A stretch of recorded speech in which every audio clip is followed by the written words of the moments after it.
అందరికీ కూడా మా తరఫున హోలీ శుభాకాంక్షలు. హోలీ గురించి అనేక కథలు ఉన్నాయి. పురాణాలకు సంబంధించి చాలా కథలు ఉన్నాయి. అలాగే సైన్స్ పరంగా కూడా చాలా కథలు ఉన్నాయి. పురాణ పరంగా తెలియాలంటే మా ముందు వీడియోని మీరు ఒకసారి చూడండి. మరి ఇప్పుడు సైన్స్ పరంగాను లేదంటే సబ్జెక్టుల పరంగా ఈ హోలీ యొక్క ప్రాముఖ్యత ఏంటనేది తెలుసుకోవడానికి చిన్న ప్రయత్నం మా విద్యార్థుల ద్వారా చేద్దాం. సో ఇది అమ్మ, మరి ఎకానమీ పరంగా హోలీ యొక్క ప్రాముఖ్యత ఏంటి? రంగులు అమ్ముకునే వాళ్ళకి లాభం కలుగుతుంది. గుడ్. మరి సివిక్స్ పరంగా హోలీ యొక్క ప్రాముఖ్యత ఏంటి? సమానత్వాన్ని తెలియజేస్తుంది. ఓకే. బయాలజీ పరంగా ఆర్గానిక్ కలర్స్ వాడటం వల్ల శరీరానికి మేలు కలుగుతుంది. పసుపు శరీరానికి చాలా మంచిది. Very good.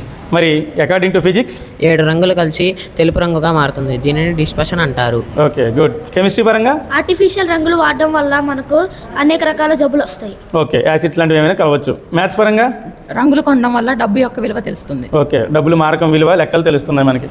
Very good, super. మరి జాగ్రఫీ పరంగా గ్రహణాలు మార్పుల వల్ల చైత్రమాసం ప్రారంభమవుతుంది, వసంత ఋతువు ఆరంభమవుతుంది. Okay, good. ప్లానెట్స్ యొక్క డైరెక్షన్స్ చేంజెస్ వల్ల. ఓకే. ఒంటి నిండా రంగులు పూసుకోవడం వలన కుల మత భేదాలు ఉండవు. ప్రాంతీయ భేదాలు ఉండవు.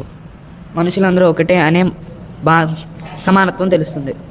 ఓకే, హోలీ అంటే అందరము సమానం అని తెలుపుతుంది.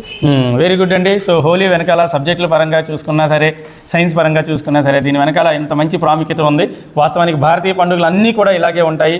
అవి మనకి పండుగల రూపంలో సైన్స్ వెనకాల దాగి ఉన్నటువంటి రహస్యాలను తెలియజేయడంలో ఎప్పుడు ముందుంటాయి.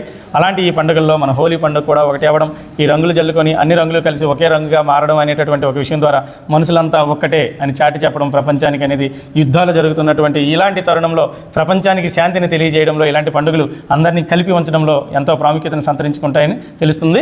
మేరా భారత్ మహాన్. అందరికీ మరొకసారి హోలీ శుభాకాంక్షలు. ధన్యవాదములు.